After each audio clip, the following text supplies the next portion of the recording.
Ladies and gentlemen, this is Jay Michaels, and here we are once again at Phoenix FearCon. That's phoenixfearcon.com, the largest and the grandest film festival going on right now, lasting 3 months, October 16 through December 31, with a cavalcade of guests that are not here just to make you smile, but to make you think. And with me, I'm thrilled to once again chat with the company of Followed. Now, we're really thrilled because we have many of the principal players here, and we have the producer. Now, Followed, as you know, is the latest found footage film, and it has been skyrocketing in the box office. It was #1 movie at drive-ins, then it became the #1 movie. Then it made, I don't know how many top 20 lists. Now, let me think about when I was a kid and we called all horror movies B pictures. So the thought of a horror movie being #1 in the box office is incredible. What's just as incredible is their journey. In speaking to their director, Antoine Lee, he told me that this journey was about 4 years in the making. And then in speaking to their producer just now, I heard it's actually 5 years in the making. We have with us Matthew Brewbaker, the producer of Followed. We have the stars Matthew Solomon, Sam Valentine, Caitlin Grace, and Tim Dreyer. Please, let's start at the top with the producer. Please take a moment, introduce yourselves, let people know of the great people we have here. My name's Matthew Brewbaker. I produced this movie along with Antoine Lay and our writer, Todd Click. I also, by the way, happened to edit the movie, which was not something that was planned, but I ended up editing. So yes, I hope you guys like it if you guys see it. So you are the editor as well. Correct. Yes. My hats off to you. The cutting, the effects themselves. I'm one of those suckers that believes everything I'm watching on the screen. When I saw the Blair Witch Project, until the credits rolled, I just thought, this is real. Look at what happened to these people. So and even though I knew this is a movie, you suckered me into completely. Really, really clever job with it. Please, and Matthew Solomon. We have two Matthews, so we have to delineate. Please continue. Yeah, hi, I'm Matthew Solomon. I play Mike, aka Drop the Mic, who is sort of the champion of the film. And yeah, having two Matthews on set was definitely confusing. I think we had more than two, actually. We had a lot of repeated names on set. We had Greg's, Todd's, and Matt's. I think that those were... We had a lot of Sam. Oh, and Sam, that's right. And on that note, I'll let Sam introduce herself. Hi, I'm Sam Valentine. I'm an actress in Los Angeles. I play the role of Danny in the movie Followed. Danny is one of the film crew that goes to stay in the haunted hotel with our fearless leader. And craziness ensues. And yeah, I have been in multiple very indie horror movies, and this is by far one of my favorites. I was really impressed. You did one with Dean Cain, yes. The Incantation. Yes. Okay, I got the name right. I remember you had said it. I had just finished this movie in this castle, and I thought, oh my God, that was you. I was really impressed at that. That was another very lavish, very very well done movie. Caitlin, please join us. Hi, I'm Caitlin Grace, and I play Nick. I am the video editor of the blog, and I also go along in the hotel, and who knows what ensues. But yeah, I live in Los Angeles, been out here since like, I don't know, 2006 at this point. This honestly is kind of what I've been looking forward to my whole life, because I'm like, okay, this is the period I think that this is going to happen. So I'm so excited about this project. I feel like life is starting to do what it's supposed to be doing. Interesting. I'm just really happy. It's doing great. I'm super stoked. This team's amazing. I'm glad you're here because I was really impressed. You had a whole transformation in the film that I thought was really compelling. Love to hear what led up to your creation of that whole persona, that whole scenario. And Tim. What's going on? Tim Dreyer, played Christopher in the film. And this whole project has just been, it's fit it's fit very nicely together on many levels, from some coincidences in knowing my fellow cast members, just to the whole journey that has been to get here. I mean, at the production level that we started with, and everybody that came together to create this thing, and then where it has gone and is continuing to go, like we've been talking. I feel so blessed to have been a part of it and to continue to do something that I love so much. I get a tiny autobiographical sense from your character. If I remember, your character is religious in the film. Yes, yeah. And Me and Christopher are like identical, and I don't know if Todd was able to maybe piece a little bit together, because we did definitely see some changes to the script, which was loose anyway, as time went on. But yeah, me and Chris and our Lord and Savior Jesus Christ are on the same page. When you said, I'm so blessed to be here, I said, wait a minute. And there you go. Wow, that's really interesting. Okay, we're character to sit into. We're heading now into the producer.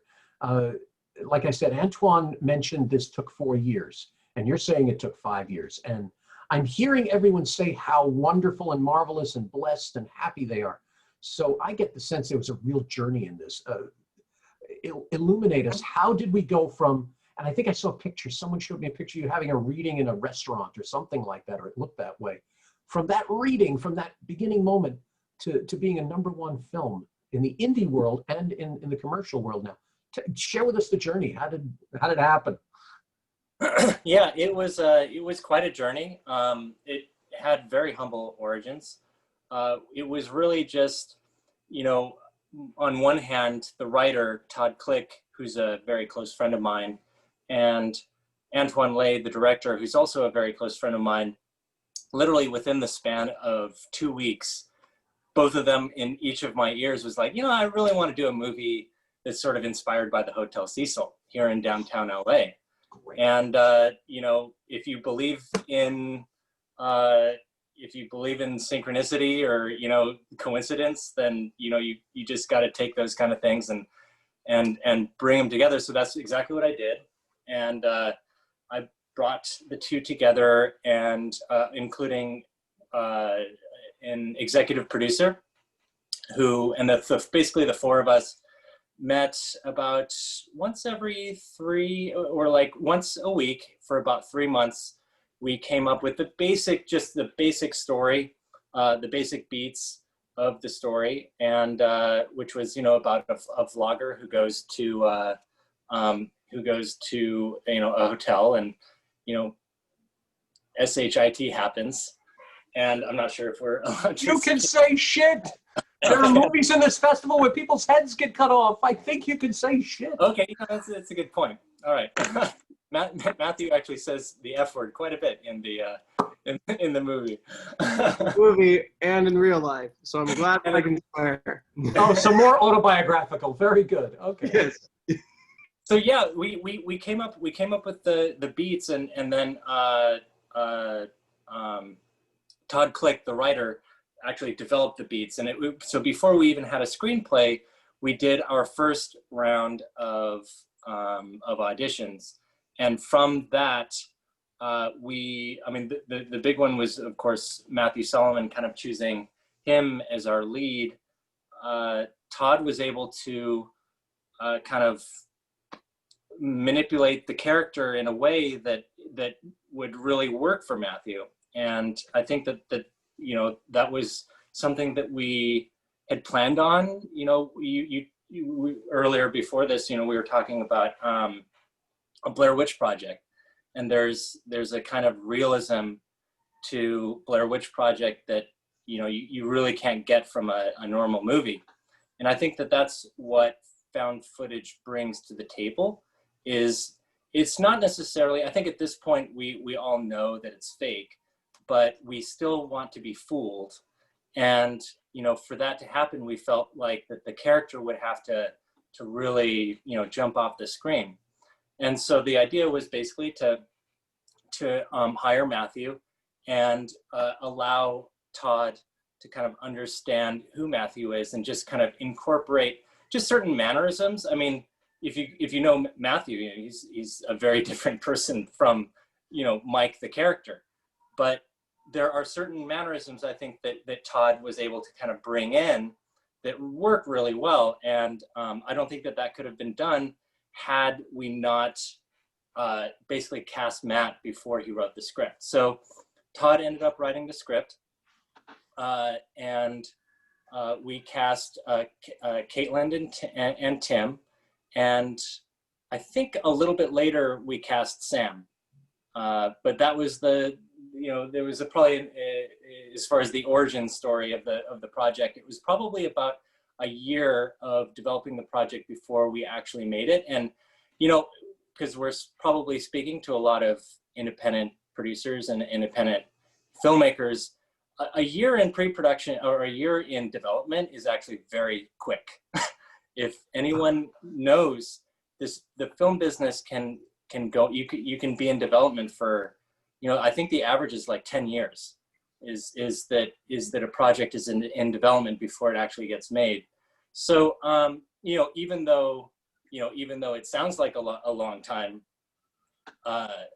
like just in perspective though, I think that we moved really quickly and we shot in 2 weeks and we were in post-production for a year. And that's probably a little bit longer than what's typical. So yeah, that's the story. Oh, that seems pretty easy. How was the journey in terms of getting it there? That sounds, okay, a long time or whatever, but it sounds pretty easy. Something tells me it wasn't an easy journey. What hurdles did you have to go through? What were, and I open this up to everybody, what obstacles did you have within this? Sounds like you've all become very friendly with each other and you've all become a family, for lack of a better term. What obstacles did you go through from that beginning, from now you're all cast to the opening?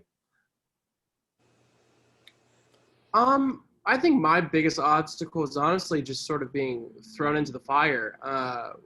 You know, I had been cast way before this project actually started shooting, so it was very much just an idea. And then suddenly they were like, okay, we need you for October, we're gonna shoot. And I was like, oh, okay, so sure, we're doing it. And then, you know, it's an indie film, so we didn't get to spread things out and take our time. We had to do it fast. And there was a really long script with a lot of dialogue. And it was the first time I'd ever really been handed something of that size. And I had not had that much responsibility on a professional production. So it was really just like being okay with making the occasional small mistake and rolling with the punches and jumping in and just showing up as professionally as you possibly could. And for a project like this, I think that if you have one or two people who aren't doing their job well, it doesn't go very well and they can start to fall apart quickly. But once we were on set, every single person was really showing up with their A game, and it went really smoothly.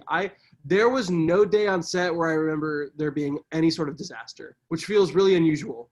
I feel like films are usually riddled with huge disasters, and everything that we did went pretty smoothly. So it was pretty nice. Yeah, I would say. I mean, for Matt, I'm sure the process of getting it off its feet was really hard, but once we were taping it, it felt kind of easy, honestly. Wow. Now you're saying it was all of a sudden, okay, it's October, we're going to just go start to shoot. Do you think it really tests an actor, an indie film?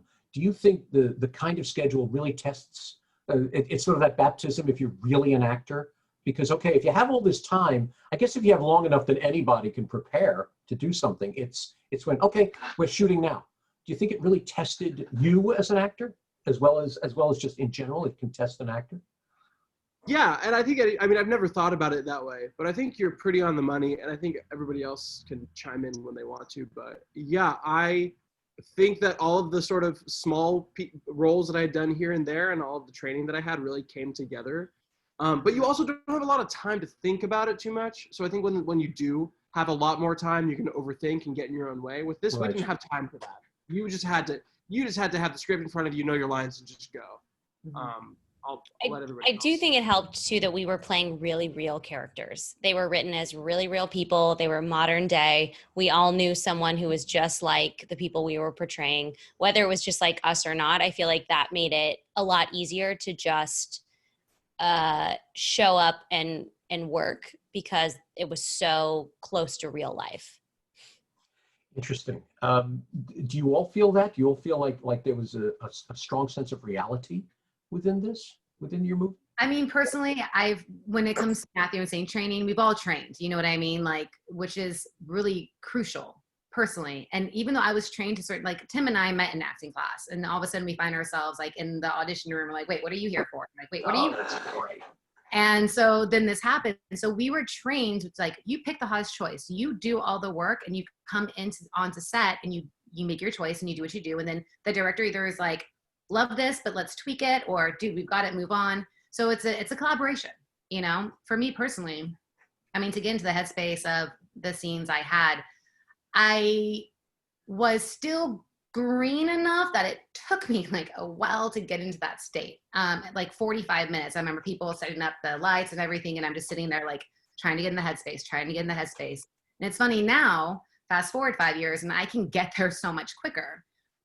But it was lovely that I was able to get there. Like, anyways, that was considering what I went through, to say it was a lovely experience is kind of bizarre, but it was. So What did you have to do in that 45 minutes to prepare? Because yours are these shocking moments. A door swings open and there you are. You're possessed by whatever's on that screen. What did you do? You say we all had training. What training? What did you tap into to say, okay, I'm now possessed by a demonic spirit in this computer that's in this hotel? Right, it's digging deep. And I remember one of my teachers said, you have to disturb yourself. And I was like, disturb myself? And you like to have to be physically disturbed? And then she just explained it like, no, you have to be able to put yourself in the mind frame of like, so I basically just told myself how much of a horrible human being I was, and how that basically, I envisioned the hotel basically bringing out every single fear, every negative thought, everything that I did that hurt other people, and all the pain and like just the suffering I brought, and how like I'm not worth them. That's where I went. And yeah, I got sick the 3 days after I shot one of my scenes, because it was, anyways. Yeah, you have to go deep. It's funny you say that. You actually had to Stanislavski yourself and say, okay, well, what a horrible human being I am. You made a very interesting choice. You were very slumped. You were very weakened by it. You could have easily played Ophelia's mad scene for something like that very easily, far more theatrical or whatever. But you really seem downtrodden. You really seem like someone had been telling you you're a horrible human being. Yeah, I mean, like it got to the point where I knew that like there was no more hope. Everything. I mean, everyone, personally, I just went on my own personal experience and I just really drew on that. I made it personal, right? That's what you do when you have a part. If you can identify in some way and find and like the writing and, Todd and the way he was able to actually manifest these parts for us to our, what am I trying to say? To our best energy, right? Speaking to our not weakness, our greatness. Someone finish my thought for me. But yeah, some people can do it with more imagination, I'm sure. But for me, the way it worked was really like just getting in there. Very cool. Now, Tim, you made the point of saying this is autobiographical in the sense of faith. Was it an easier journey for you to create this role because the thought of demons in this hotel and things like that, or how did you mix faith with this film? How did you manage to because again, I'm not surprised that you're a spiritual person, because it was so authentic in terms of how you were feeling. How was your process in creating your role in the atmosphere? Acting class has been, it's like going, for me, it's like going to the psychiatrist. I have learned so much about people, about myself, and with storytelling as well. I mean, it's such a huge part of culture, of world culture in general. And I feel like I've heard it a few times in class, and I've just come to learn and carry the idea with me that in everything that I do, there's like a sense of fate to it. And I like to look for that and kind of entice that idea to grow, to where like there's a reason that I've been cast in this role with these people telling this story. It gives things a deeper meaning, easier, I guess, to connect emotionally. And then, just taking the notes that are, supplied from the script and creating the character.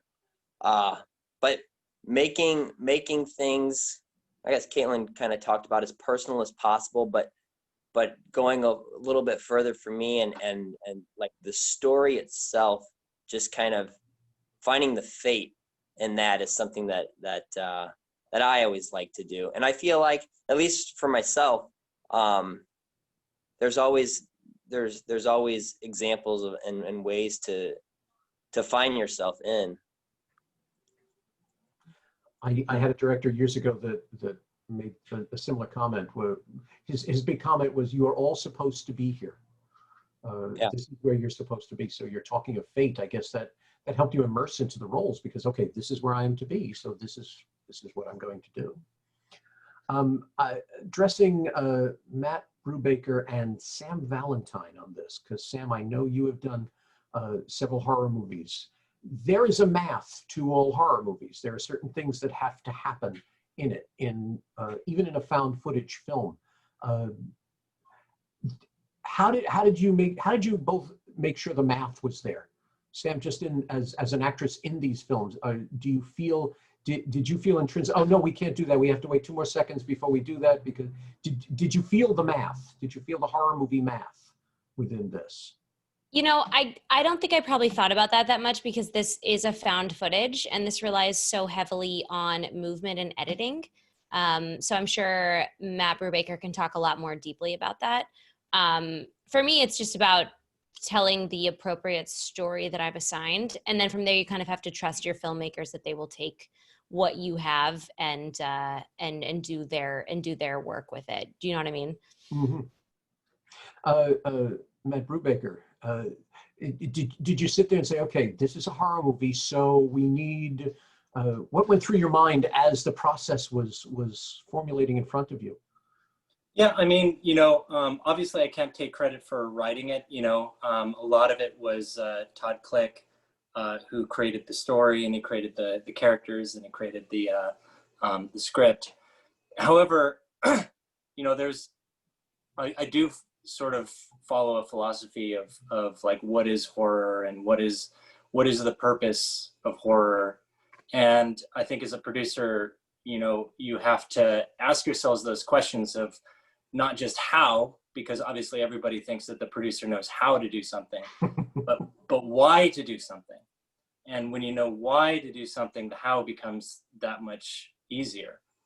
And I think for me, the why, like, why do we make horror films?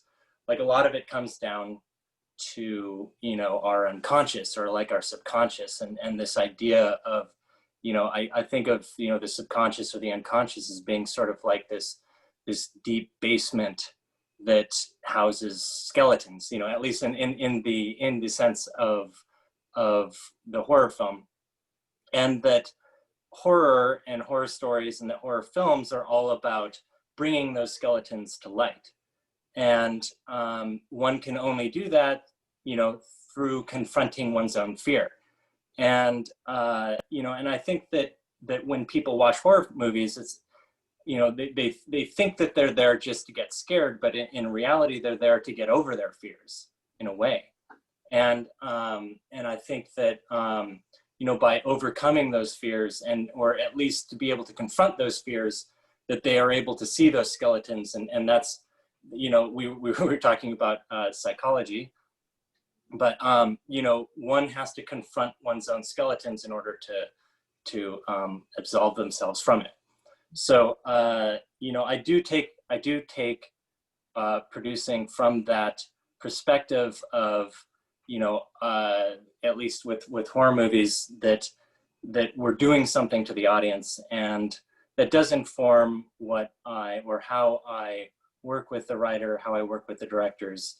I think horror it's just a fascinating, fantastic genre. I think that it's incredibly underutilized and underappreciated. Luckily, I think recently it's become a more appreciated genre. But I do think that, especially in these times when people are scared, people have that fear, and that fear stems from something. I do believe that horror films actually do serve a purpose, and that is the purpose, at least one of the purposes of horror movies that I follow when I work on a project. I completely agree with you. I think every horror film, no matter what, is a cautionary tale somewhere. If we'd only watched Contagion when it first came out in 2011, maybe we wouldn't be sitting here right now. So every movie is a parables of what's to come, what came, it shouldn't happen again, etc. Now, it's interesting you say about confrontation. From what I have seen in watching the movie, all of the characters here seems to have some form of confrontation. They're challenging by going into this hotel. Matt Solomon, what was the confrontation that drove you within this character? That's a great question. I don't think that there isn't a point at any part of the movie where Mike isn't confronting something, but sort of the main confrontations are, one of the roots of any character in any story ever is that they really just want to be loved. Even like the most vile, psychopathic characters that you see, it really in some way boils down to wanting to be loved. So for Mike, it's worrying about his fiancée Jess, making sure that he can be a good partner to her. It's being a more successful internet personality, which is a huge part. There's such a competitive field. There's taking care of his friends, but also needing his friends to do what he needs from them. And then there's his entire history, which, if people haven't seen the movie yet, I won't spoil it, but there's so much about Mike's personal history that comes up in this movie that you don't see coming. And when I started reading the script, I didn't see it coming either. And it was really fun to explore that. He's confronting everything. I also think that, one of my little sort of secrets with him was that even though he's this person who's really attracted to the gruesome and loves the horror, he's actually very much afraid of most things. And so he's constantly fighting off that as well, which is why he makes fun of it so much. He's in conflict pretty much the entire film. It's interesting. I'm not going to, no spoilers. There was a turning point, and it involved your fiancée. And I could see it in your face. I could see the whole works. There was a whole change in your character. I almost got the idea you had a little Spielberg in you, and it was the notion of relationship, of being a provider. Suddenly, you always trying. The character seemed always trying to be, and now suddenly he's going to be. So that haunted house didn't mean as much all of a sudden. So it was a really interesting twist that you gave. Well, it's interesting. I actually think it's more that some of the other characters didn't matter as much, and the haunting actually mattered more at that point. And you really start to see that, I think. At least that's where I was coming from, for sure. It's cool. It was cool to sort of shift priorities partway through the story, and see what that really brought out in the character. That was cool. Sam, you're probably the most logical of the characters here. You as much as Matt was the leader, if you will, question mark as you say, you were definitely the voice of reason. What was your confrontation? What led your character through this maze? What fueled you in terms of a character? Yeah, I totally agree. I feel like Danny was the middle ground between everyone. She's very even-keeled, extremely practical, which is really nice to play because a lot of times that's not a female role in a lot of films. So it was lovely to get to wear those proverbial very loose fitting pants. Um, I think Danny's biggest conflict is almost, it's funny, I just said it's usually a male role, but I feel like she had almost a mothering quality where she just wanted to take care of everyone. She wanted to make sure that Chris was okay. She wanted to make sure that Mike was okay. I feel like I didn't have very many scenes with Caitlin, which we always joked about. Like we were like barely past each other. But I feel like I knew that like her character always needed space. So I like never went in that room. Like I feel like she knew how to take care of people and do it nicely. And I think that that's the reason too that she I'm not gonna I'm gonna give the whole movie away. That's a reason that she makes a strong choice in the end of the movie, and how she does, because I think that, you know, never leave a man behind is very much a female perspective, and I think that's the one that she has. It's interesting you're saying it's a male role, and her name in it was a unisex name. Right. You know, Danny. Okay, so if we didn't see the movie and we heard, oh, the character of Danny, our mind might go to it being a man. So totally. And if you would have really seen my wardrobe section of the room, you would have also thought it was the man. It's interesting. You're a forthright person, and you too, you have a unisex name. So there's the irony there. There's some power in that, I got to tell you. I've probably had job interviews Great. because people thought I was a boy. I can see it. Sam, Tim, what was your confrontation here? Now yours, it would almost be medieval to just say, oh, was it just good versus evil, considering your character's arc? But what was the confrontation that fueled you in terms of the character for this? I would say, looking back, I don't know if it's something I really investigated too much, but I can completely relate to just an internal struggle between morality and doing the right thing, and a struggle between, you know, a balancing act, I guess, if you will, of trying to be there for my friends, but standing up for my beliefs, but doing the right thing. And, you know, you can take on so many different things in life, and, you know, it can be maddening trying to balance all those. And I see Christopher, and I just see a kid that like maybe has a problem being present most of the time, if he is at all. And you know, just very internal, and maybe spontaneous when things fire and finally click, and you know, he goes in for a hot choice. But yeah, that's in summary, I think, would be the description of him and where the character was at. It's interesting you say about morality, and we should just assume, oh yeah, that's fine, that's easy, but it's not, because you love your friend, but what are they doing? Is it wrong? Is it goes against your beliefs, and which is more important? So yeah, you gave yourself quite the inner struggle. And Caitlin, speaking of inner struggles, what was your now you had no problem. It took you, like you said, it took you 45 minutes to build into that moment. How did it build? What was the character before that? What was your confrontation? What was the character before that moment that led to those? So it's so interesting. I mean, just based off the writing, I was like, okay, this girl's harder edge. She really doesn't give any fucks. Like, she's like, this is my job. What are you doing? You're bothering me. Why are we all doing this? So it was really fun just to go into that aspect of my personality.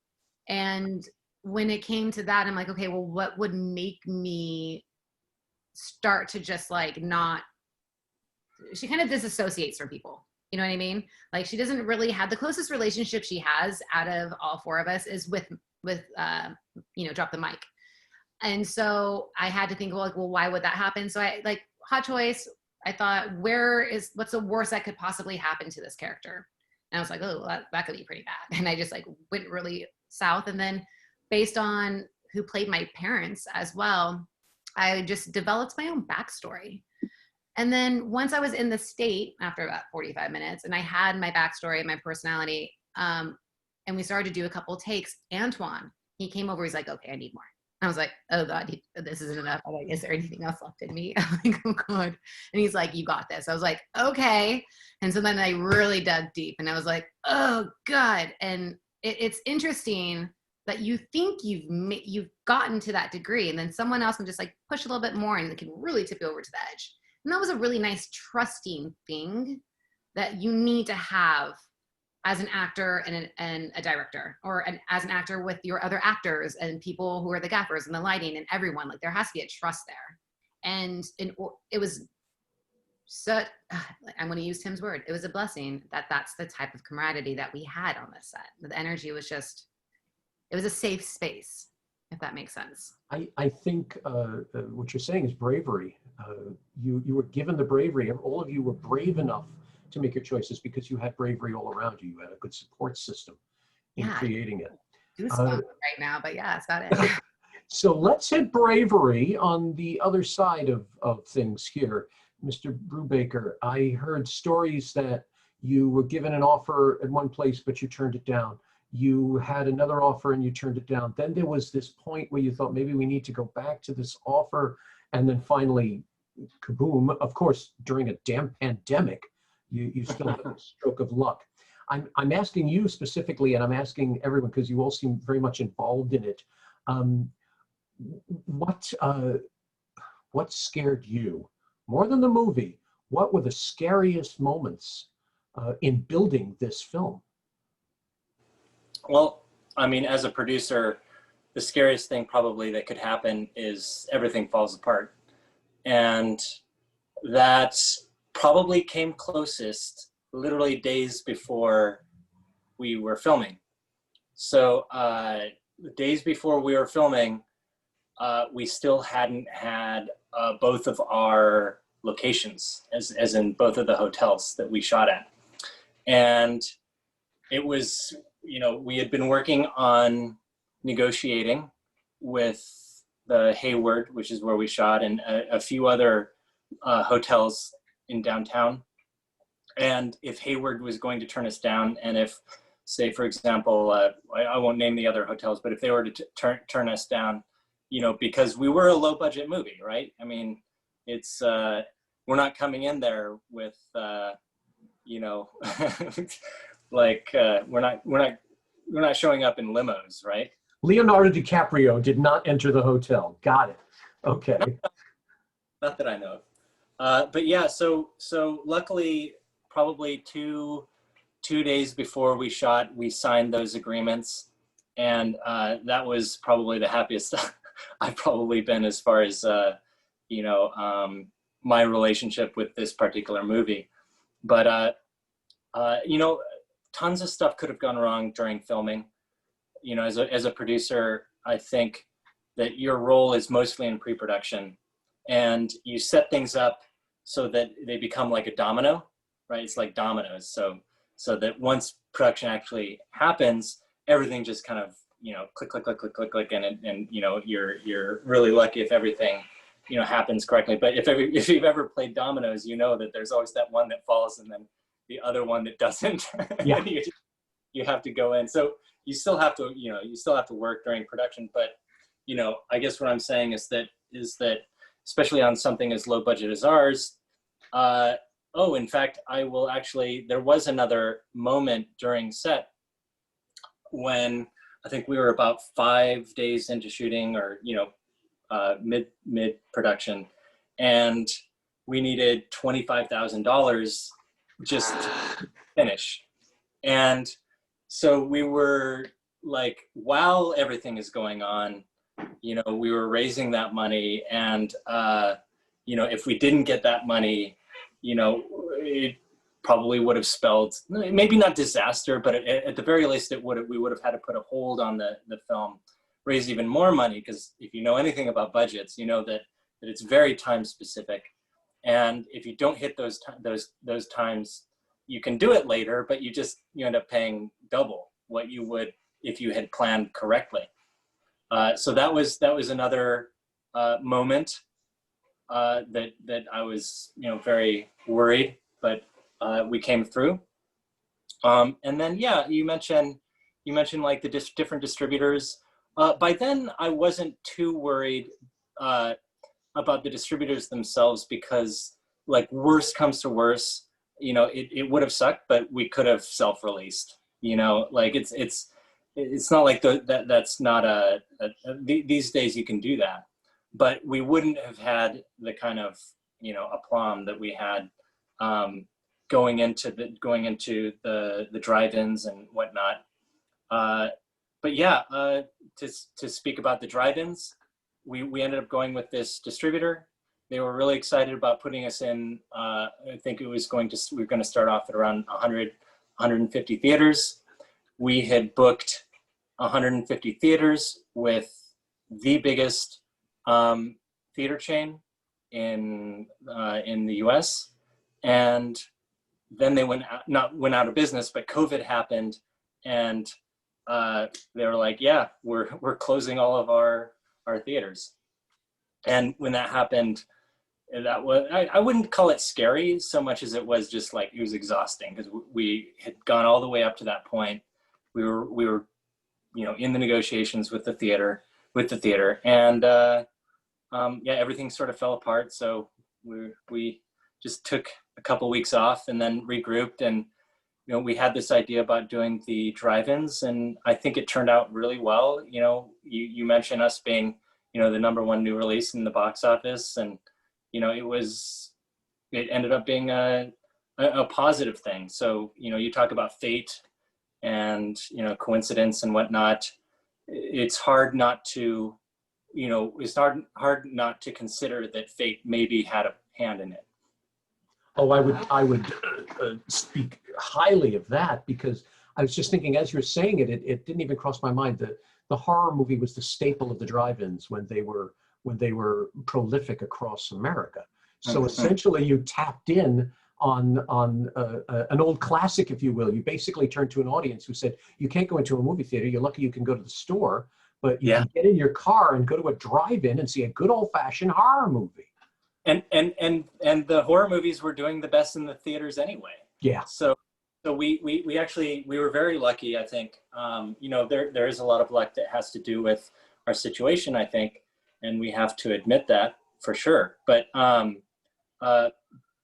yeah, we were just primed.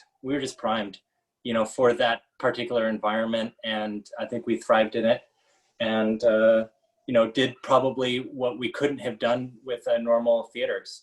So yeah, very much. To all of you, I asked the same question. I don't know how much you were involved in terms of the backstories, in terms of the negotiations and the business part of it, but other than in front of the camera, in making this, in creating this, in getting it to where it is now, where it's truly a significant film, what scared you the most in its creation? What made you stay up at night? What made you say, "Oh my God, I hope this happens," or "Oh, what happens if this happens, if this happens"? What was your non-on-screen terror? Oh, I'll start. It was probably, after living in LA for 6 years and feeling the disappointment of projects not fulfilling their destiny. And there was just the way that this thing was stretched out, and the roller coaster ride that it's constantly been on. It was just taming my emotions to not get my hopes up.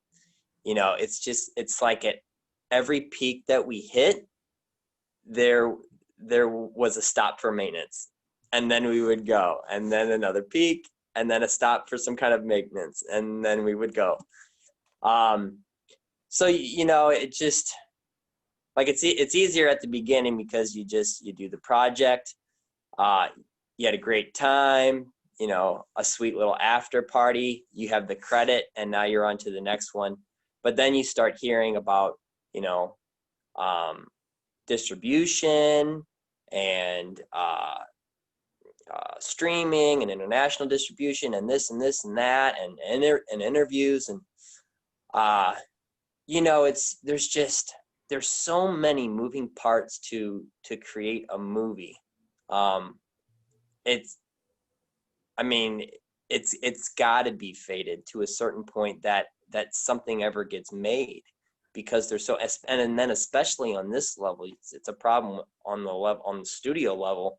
But to be able to get a group of people together who this is probably not their day job, and to be able to, well, one, have the amount of talent that we had on all levels, on screen and off.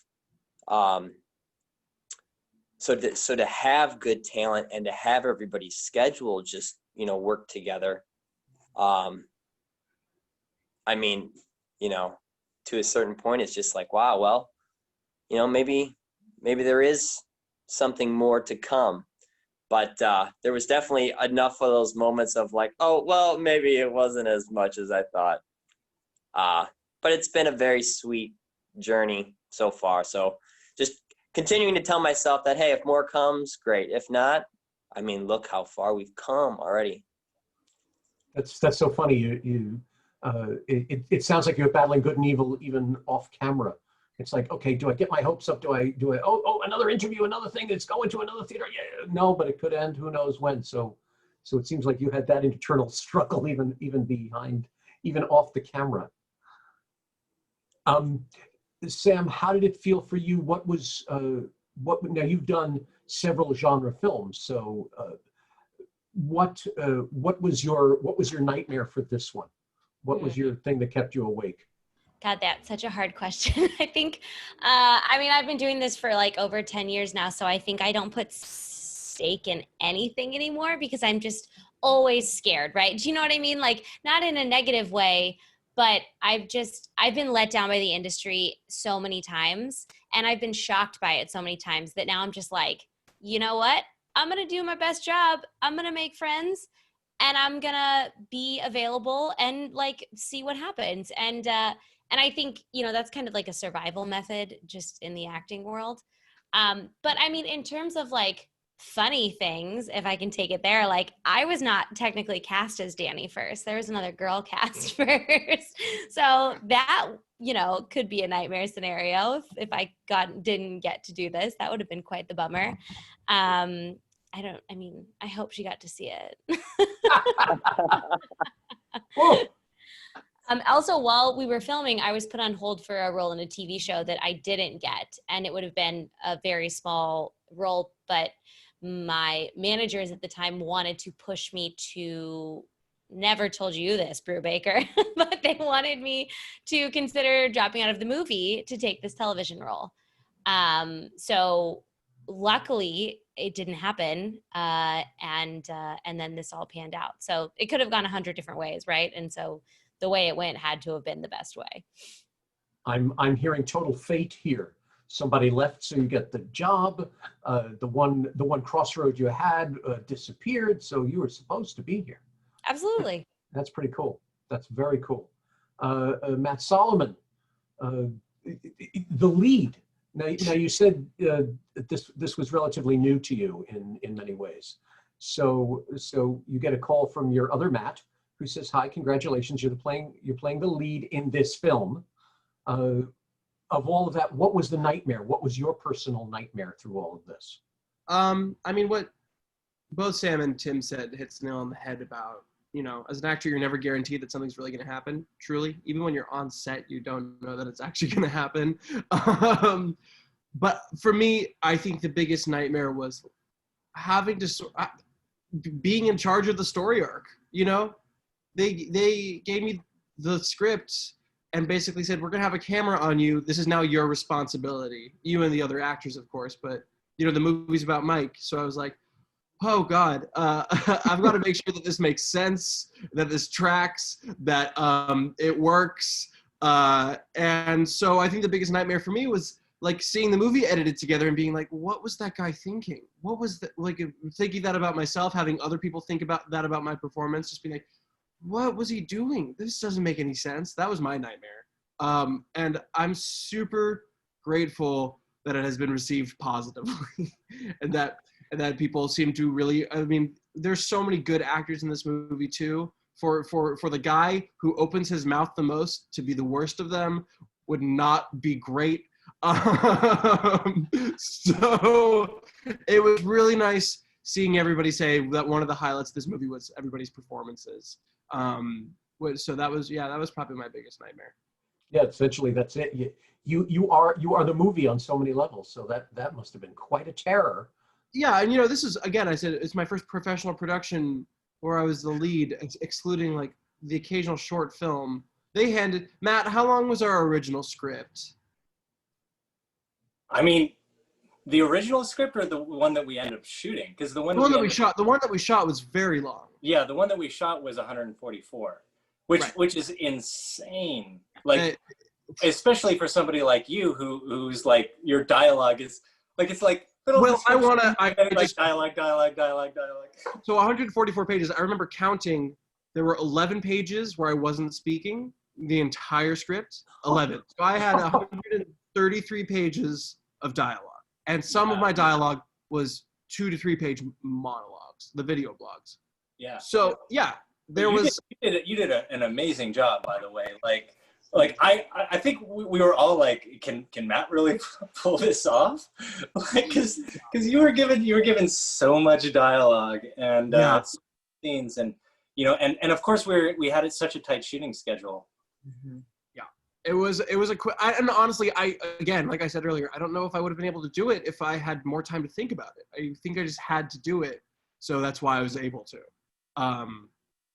So all of the nightmares that could have happened ended up being really fun and good. So yeah. It's fascinating to hear you say you had all of this dialogue and then all these moments. You all seem so natural. There were so many moments where I was wondering if it was ad-libbed. Well, we had a lot of permission to improvise within the script. Oh, okay. We did, which was nice, but like we still had to say, we still had to get the dialogue across. Yeah. You still had to say stuff in order, unless Todd, our writer, okayed you to flip stuff around. So we got to do a little bit of ad-libbing, but you still have to make sure that the plot is all very clear. that usually helps. Yes. Just a little. Caitlin, how about you? What kept you up at night, other than getting into that role? What was your off-camera nightmare for this? Well, it's funny because I read for the Danny part as well, and I remember like every time I go on audition, I just forget about it because it's the best thing to do. Like Sam says, you just never know. And when I got a call back for it, I was like, oh, this would be really, really fun to be a part of. Like that would be so awesome. And again, I still thought, well, I'm probably not what they're looking for. So when I got the opportunity, when they actually did cast me in this role, my fear was, oh God, am I going to deliver as well? Because my character gets to such a point that like, Caitlin, I know I can do that in my room by myself, super focused. But my fear was, can I actually do that on set with people around me, with all this different energy and people laughing and which is great. In fact, Matthew was really awesome at one point. Matthew. We were going through one of the scenes and I was just so in it, and he loved. He's like, we need to take another take right now. He's in it. We got to go. And to have someone like that on your back, it's just like it was nice that everything did, like fate, come together. I was 9 years old and I knew that my first movie would be a horror feature, and I'd probably be I'm not going to say how old I am right now, when it finally started to happen. And so like literally when this did start and when Tim was there and like everything, I always kind of knew that this was going to go somewhere. I'm not going to lie. I really, really did. I've always known. And so I'm really excited that like it has. Wait, did you tell everybody that your character was written for you as well? I mean, that originally Todd Click, the writer, didn't have a part for you, and so we all thought that you did so well in the auditions that we actually had him write a character in the script for you.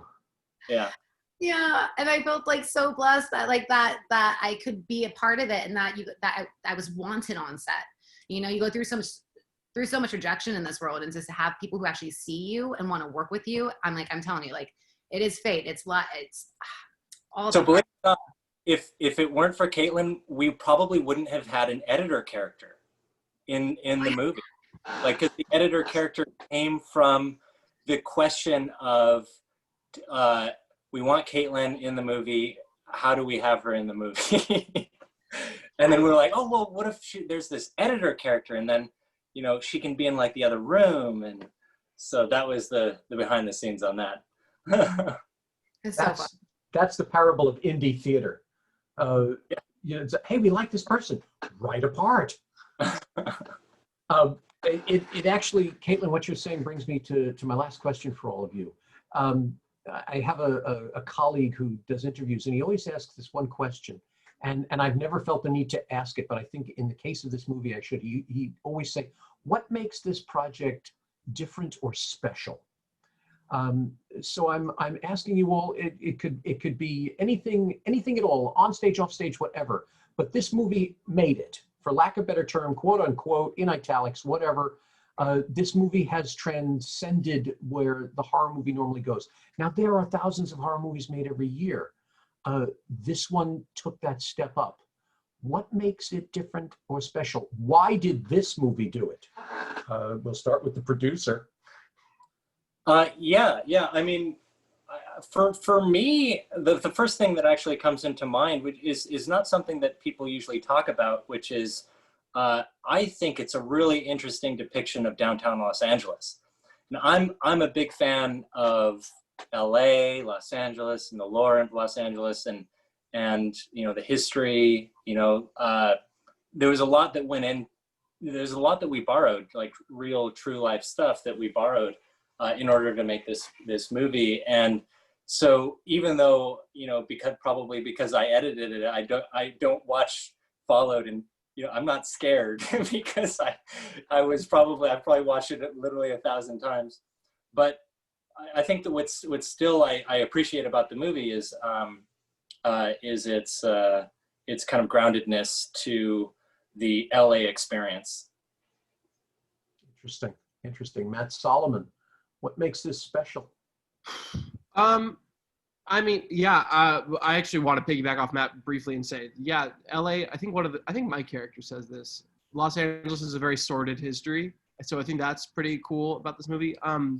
For me, on a personal level, and I think it reads on camera, is the creative agency that I was given. I don't think that, I mean, knock on wood that it's not true. I may never have the experience again where I have this much influence on my own character and I get to play around and experiment this much. It's very rare to come across the kind of project where they say, we want the character to be yours. You don't have to hit all of the marks that we want. You hit all of the marks that feel right, and then we go from there. So yeah, I think that's why all of our characters have seem so real and we all had so much chemistry on cameras because we were really trusted to do what we are experts in. Not a lot of people even get that once in their career. So I think that's what's really special about this. Sam, how does this, what makes this the special or the different project? I mean, with the film itself, I think the relevancy of it to our time right now in social media, in the way it's set up, and like I said, the way it was written very realistically. I think also the fact that we were given space to ad lib and to, you know, because our writer Todd was like, listen, I don't talk like you talk. I don't talk like bloggers or YouTubers talk. So if you want to change something, like change it, let's like play. And I think that gave us the space to create something extremely authentic to the point where it could stay with you and haunt you in a different way. And then I think also something has to be really said for Antoine and Matt Brewbaker's push for this movie continuously after we wrapped. Because as an actor, when we're done, we wrap, we did our job. Like, we'll get updates occasionally, maybe. Some movies never. And we'll just, you know, see it again in the future, hopefully. These guys' dedication and commitment to this particular movie is something I have not seen in probably any of the projects I've been on before. They were so passionate about it in such a special way, and the way you guys pushed it and stuff, like I it made me much more excited about it, and to watch it go where it did and go where it's going is thrilling, and I feel like it's every bit as deserved from you guys. So that is, I think, what makes it extremely special, is the passion of the crew behind the camera after we wrapped. Tim? Yeah, absolutely. I ask myself that all the time. I'm just like, what in the hell did Antoine and Matthew Brewbaker do to like get this to the level that it's at? Because fate or not, coming from the from the spiritual guy here, faith without works is dead. So someone had to have been hustling, and I know this industry enough to know that someone had to have been hustling to take what we had, as good as it was, and get it to where it's at, now. But my original answer to that question would be, I believe we're gonna have to wait and see. I think there's more to come, and I honestly pray on many levels, because of there's so much talent that's connected with this project. I think there's much more to come, and I pray for all of us. Wow. Caitlin, you were the prophetic one. You said you wanted it to go somewhere. Well, it did. What makes it so special? What makes it so different? Piggybacking, really the fact that it is based on true events. I mean, I dragged two of these people, Tim and Sam, with me to actually stay in the hotel. Matt, did you actually end up coming, Solomon? Were you able to be there for a hot minute or no, right? We all walked through for a second, dude. Wait, we did. No, Matt did not come. Okay, I so refused. that's right. It was the three of us. And so to be able to get together, we did a ghost tour as well. So we really created the relationship between everybody. And so to be able to do the research and stay in the creepy hotel that this was based on was awesome, because I've always wanted to do research like that. But yeah, like I said, there is something inside of me that just I knew it was going to go somewhere, because it's so relevant. You're right. It's a vlogger. What are we going to do to try and get more attention? We all want to be loved, so how are we going to do it? Plus the means to make an ends, right? We need money. We all need to have that opportunity. So when you see something that you can almost get that's tangible, what can you do to be able to grasp it and grab onto it? So it's just one of those, society attentions are fleeting. So be able to have a movie like this that keeps the viewer entertained and actually like going along with it, because we all have done this in Instagram live stories and Facebook. So it's really cool to see an actual film that took that in the most real way possible and presented that to the world. Like, this is what we're living with right now. So keep it real and have a blast, seems to be what you're all saying. Yeah. That's nice. I'm going to agree with Caitlin, and I'm going to agree with Tim, especially. I think there's more to come with this movie. I think this is a perfect storm of, yes, the time, the event, the fact that it happened during quarantine, so the claustrophobic nature of it was that much more palpable. The excellent acting combined with the fact that you can all be real while doing it, and yes, the bravery of your producers in making sure this product didn't end up on a shelf somewhere. So I'm just going to sit back, and each time I see the word followed, I'm going to click on that, and I want to see where this goes. And I have a feeling I'll be thrilled, but I won't be surprised. I could see this going. I made a quip last time when I spoke to some of you. I said, "Okay, I'll see you at the Academy Awards." Let's have I do every day. I chant for it. I'm just going to leave it at that. Thank you all so much for this. This has been absolutely marvelous. As usual, it's been a pleasure to speak to you. Glad to get to know the rest of the cast and producer. It's been really enlightening. To you out there at Phoenix FearCon Film Festival, if you have questions for any of these fine artists and would like to learn more about their work, about what they went through with this or anything like that, or to get to know them, please contact me at jmcommet@gmail.com. jmcomnet@gmail.com. The festival runs from October 16th through December 31. So if you'd like to send me your questions, I can definitely relay them to these individuals and get you an answer so that you can learn more about this exceptional movie and the people that made it as such. Thank you all so much. It's a pleasure. And like I said, I look forward to seeing so much more from this movie and from all of you. Thank you so much, Jay. Thanks. Thank you. Appreciate It's it. a pleasure. Ciao.